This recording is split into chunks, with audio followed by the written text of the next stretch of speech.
Welcome to the Financial Planners Southeast Asia podcast, a show dedicated to driving the positive evolution of financial advice, specifically within Southeast Asia. To join a global community of financial advisors sharing and learning with one another to drive the positive evolution of financial advice, head to xyadvisor.com.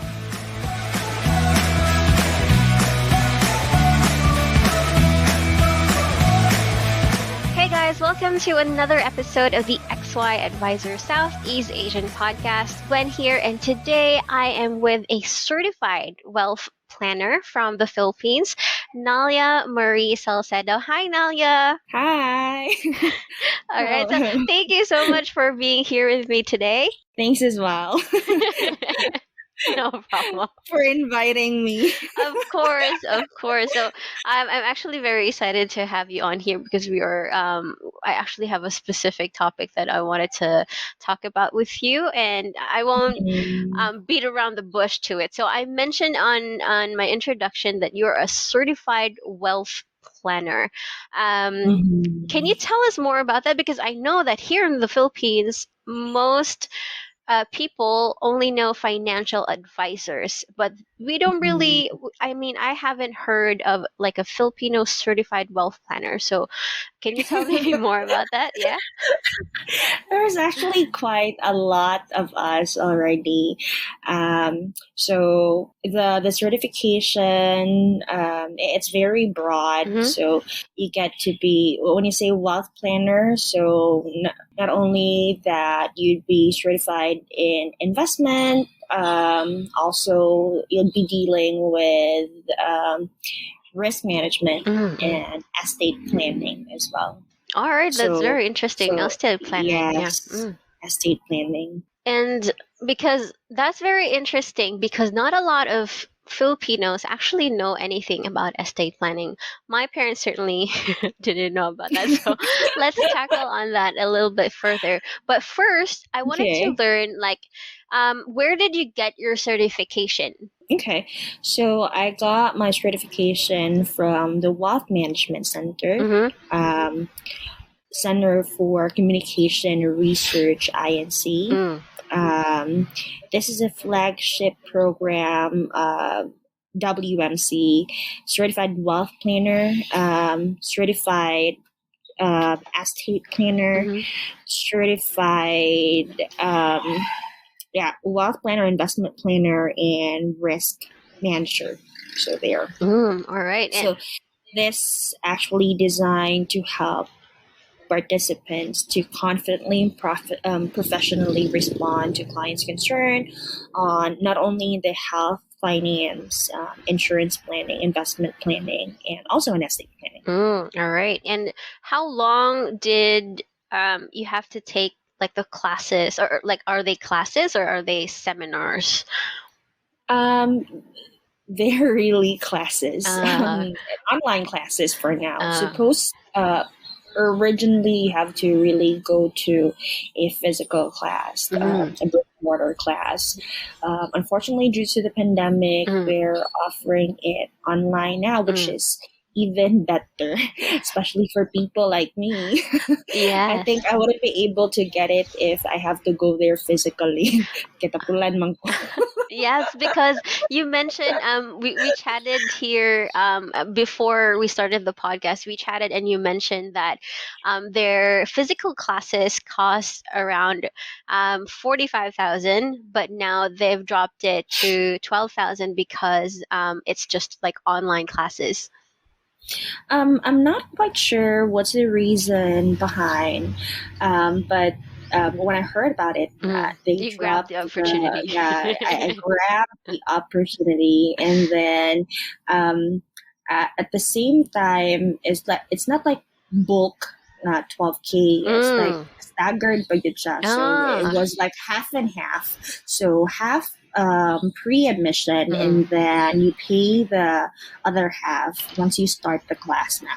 Yes, that's very interesting. And I think a lot of Filipinos are going to be really interested in this because it's definitely better to learn more on how you not only learn how to help your clients navigate their finances, but also how to deal with your relationship with your clients as well. I'm sure Mhm. you've Exactly. tackled on that too. And how Mhm. long does the online classes take before you get certified or before you take the exam? I think it's like a month long. A Mm. month because I started.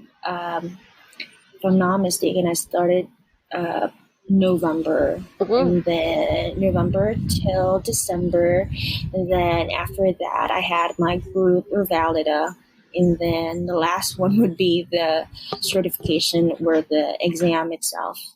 All right. And There, so, like, it's a pass or fail exam, or is it based exactly. on? Ah, It okay. is. It is the pass or fail exam. So, after you finish your the training, you get the associate certification. Mm. But if you want to have the certification per se, you really have to pass all three exams. Mm.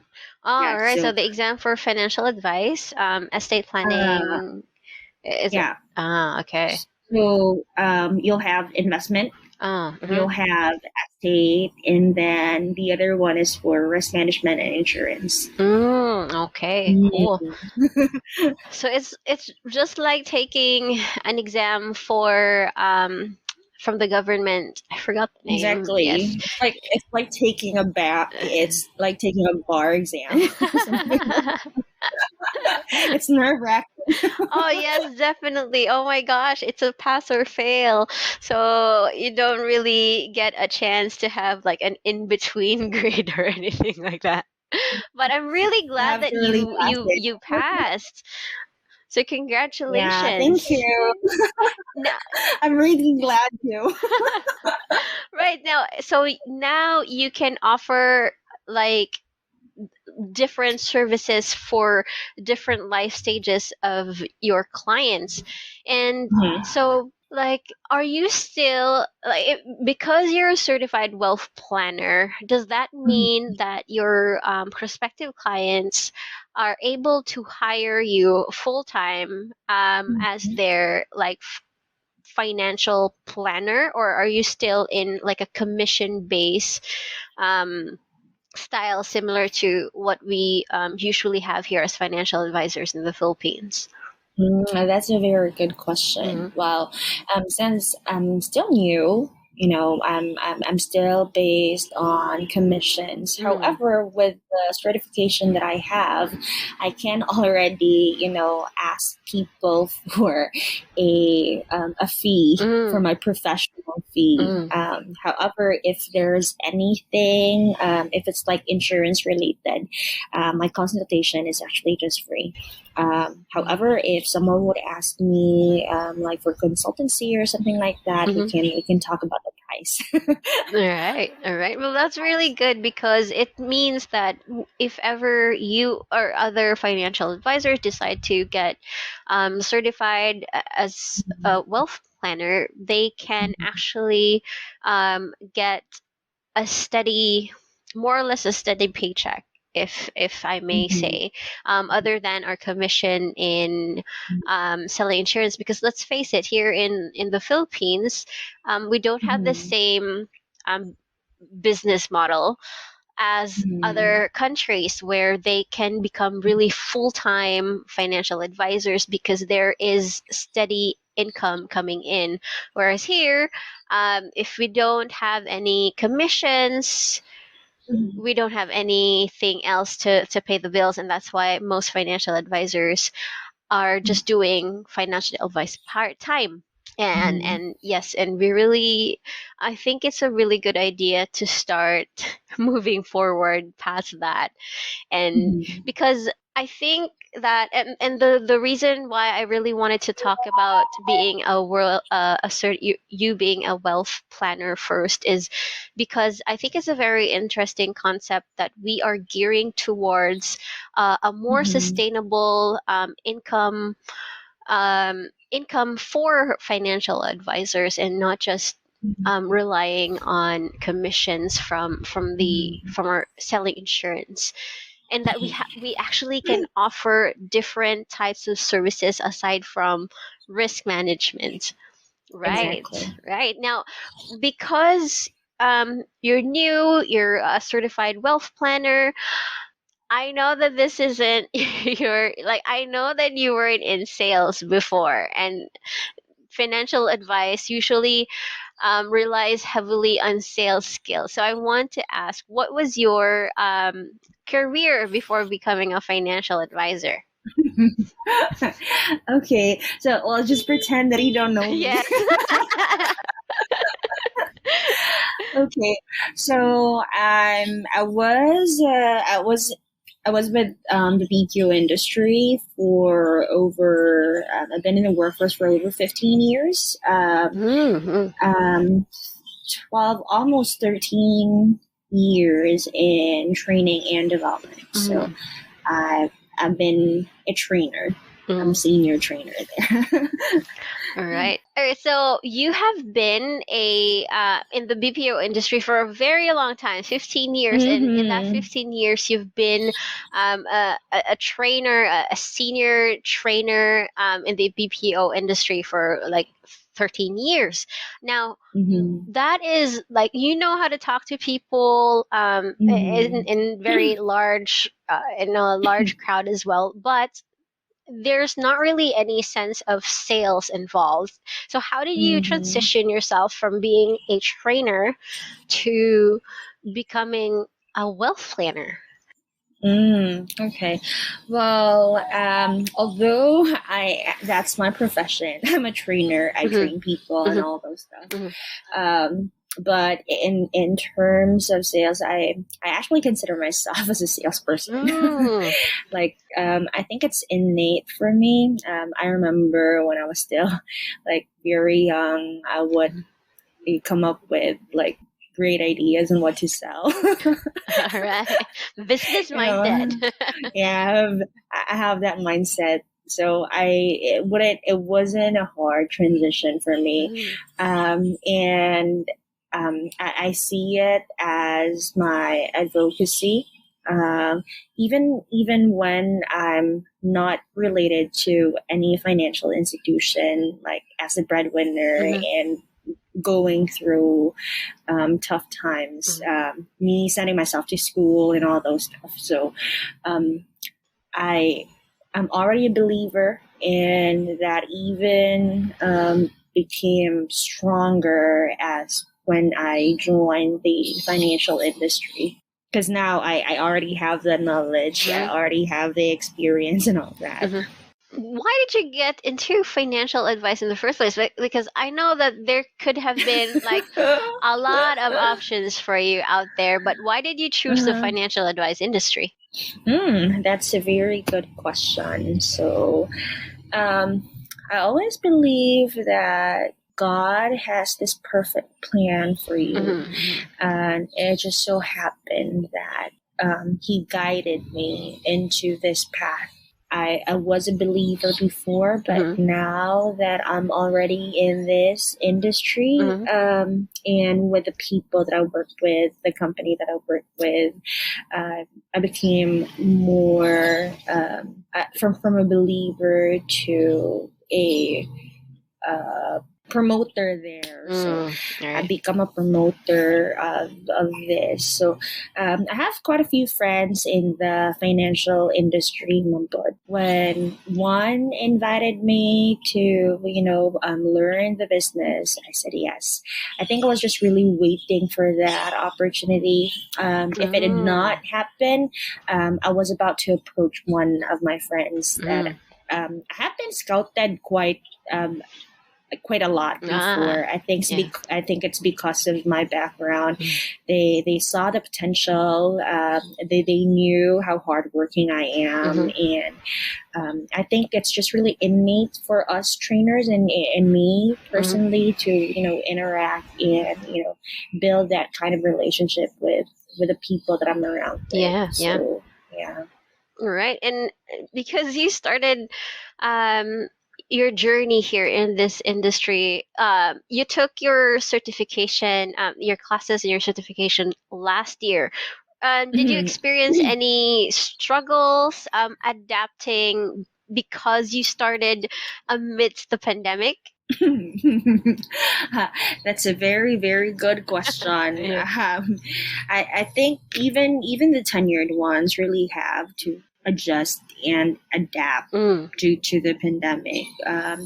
First is the platform and all that. A lot of people are more, they're more into, they like the face to face interaction, yeah. but now they have to do it non face to face.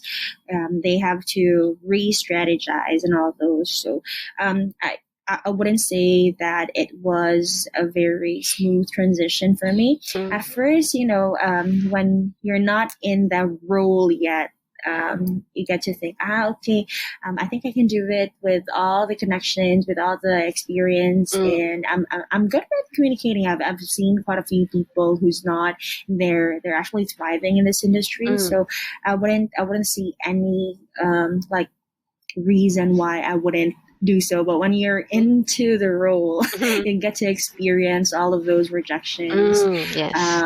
Yes. So this is really a road less traveled. Definitely, definitely. I agree because I actually started as a financial advisor before I jumped into teaching and just spreading the word. And the reason why Oh. I went out of that was Mhm. because I just couldn't deal with the stress of the rejection. I know you shouldn't take it personally, but um, Mhm. there were just it was just better for me. Like I realized that it Mhm. was better for me to teach Mhm. than to just provide them the services, and that's why I Mhm. branched out into like creating Mhm. podcasts and helping Mhm. our Mhm. community of financial advisors. But for Mhm. you, you've handled your rejections and you're still going to handle a lot more. How are Yes. you coping with that right now? I am coping well. Mhm. I will. I can't say. Especially that I don't take it as something negative. Mm, They might be rejecting now because of a reason, but you just don't really you just don't stop teaching, just don't mm, stop informing them, just don't stop letting them know of how great this product is mm, or how it can help them. And just continue, you just have to go back to your biggest why, and yes. eventually they would see it. They may not see it now, because what's hard about the insurance is that it's not something aesthetic. Yes, yes. They can't see it. That's why a lot of the people would say no to it. They Mm, would rather go for something they can hold, they can taste, they can see, yes, yes. rather than getting something which is like near in the future. They can use near in the future. So that um, Yeah, a lot of the people I know ask if we have if there's like such a thing as an insurance that they can just pay for 5 years. I don't know if you've had those questions, but we've had yes. them like a lot, right? So, Yes, a lot of people would actually go for like limited pay. That's what we call it, right? yes. So limited pay. You go for 5 years, 7 years, 6 year, Mm, 7 years, 10 years, 15 years, mm, and I normally would answer them, yes, we do. But mm, before we go deep into what product or what you like or how much budget you want, let's mhm, go first and understand what's your goal. Because when you get an insurance, it's just like one size fits all. mhm, We have to determine what's your need, and most often than not, what they want is actually not what they need. So, yes. as a financial advisor, as a wealth planner, it's our job to make sure that they understand what's they're getting into. Yes, definitely. Now, because we're transitioning to that kind of conversation now, Mm. I do you have like a specific niche of people that you want to service, or like a specific age group, or are you open to all? I'm actually open to all. All right. Yeah.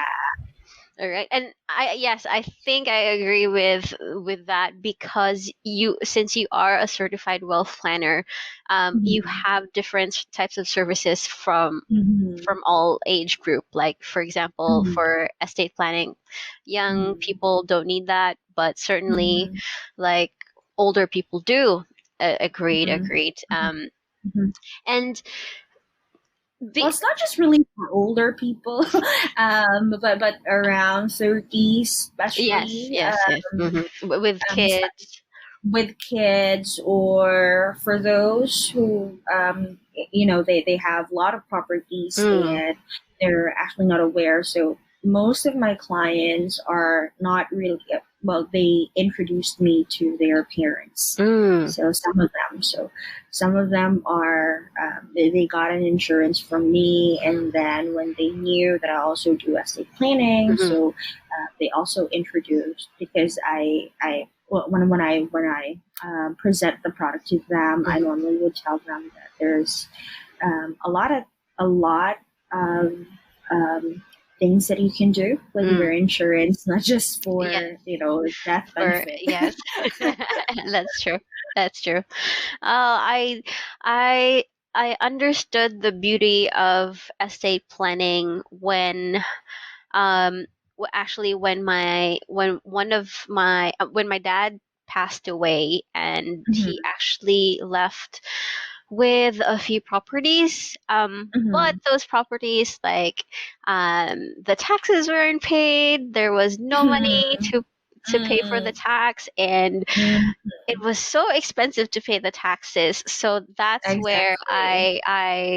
I saw the beauty of estate planning, because most Filipinos think that estate plannings are only for the rich, Exactly.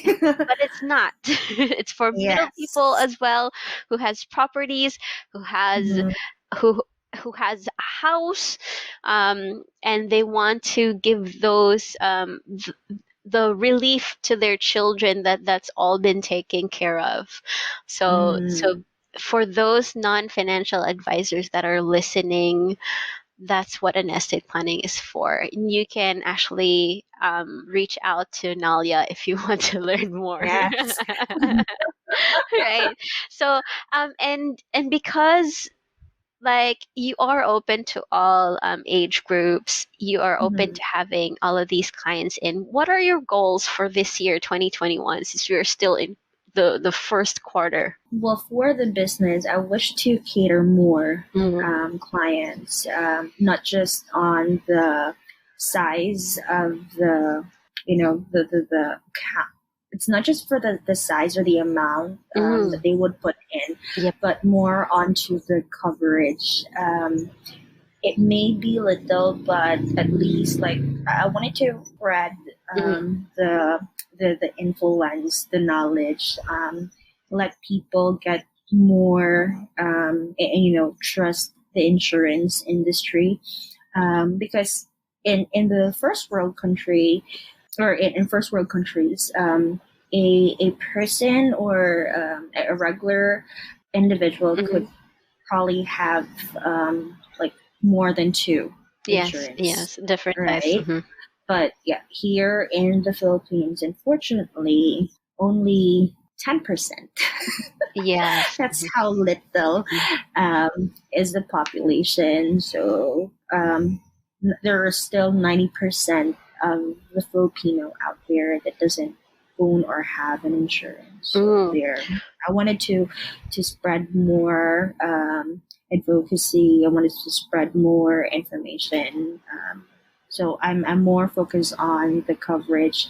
Um, so I wanted to have at least 100 clients this year, all a right. hundred or more. Yeah. Definitely, definitely. Let's cheers to that, because I really, and that's actually one of the reasons why I'm such an advocate for financial advice as well, is because, as you said, only 10% of Filipinos are insured, and I Mm-hmm. feel like that's part of the reason why we are still in the third world country, because Mm-hmm. those 90% of the people who were not insured, when their breadwinner dies, they get into debt. They Mm-hmm. lose their properties, so Exactly. they it's just a sick cycle, and there are Mm-hmm. definitely like ways in how to prevent that. And if we can educate, if we can start, um, if we can have as many people educate as many people as possible, Mm-hmm. to No, to spread those. yes, to spread the good word that there's actually a system that's out there. There are Mm-hmm. products out there that can actually A help you. magical product. Yes, I call it a magical product. that's true. It's a magical system because it's only insurance. Mm. It's the only product that would create or produce money out of nothing. Yes, When yes. you don't need it, when you need it the most, Mm. it'll be there for you. Yes, I remember there's this one story from a fellow financial advisor that I heard, that when a person dies, when a rich man died, there were like a few gentlemen who went to his funeral. One was his lawyer, and the lawyer went to the widow and asked for money. Then Mhm. another one was a doctor, and he went to the widow and asked for money.